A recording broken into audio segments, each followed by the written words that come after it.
আসসালামু আলাইকুম। কিছুদিন আগে একটা ভিডিও দিয়েছিলাম। এই ভিডিওটা অনেকগুলি মানুষ দেখেছে, কিন্তু ওনাকে কেউ একটু সাহায্য করে নাই। উনি আজকে আমার কাছে এসেছে। ওনার ছেলের একটি চোখ নষ্ট হয়ে গেছে। টাকার জন্য ওনার ছেলের চিকিৎসা করাতে পারছে না। আজকে 6 মাস ধরে ওনার ছেলে অনেক কষ্ট করতেছে। ডাক্তার বলেছে কিছুদিনের মধ্যে অপারেশন না করলে ক্যান্সারটা ছড়িয়ে পড়তে পারে।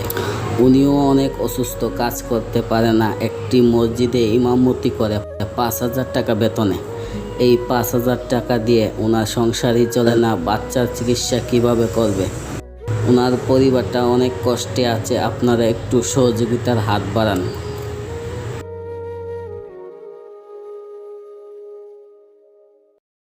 বিকাশ নাম্বারটা বলেন। নগদ বিকাশ দুর্নীতি আছে না? 01892809948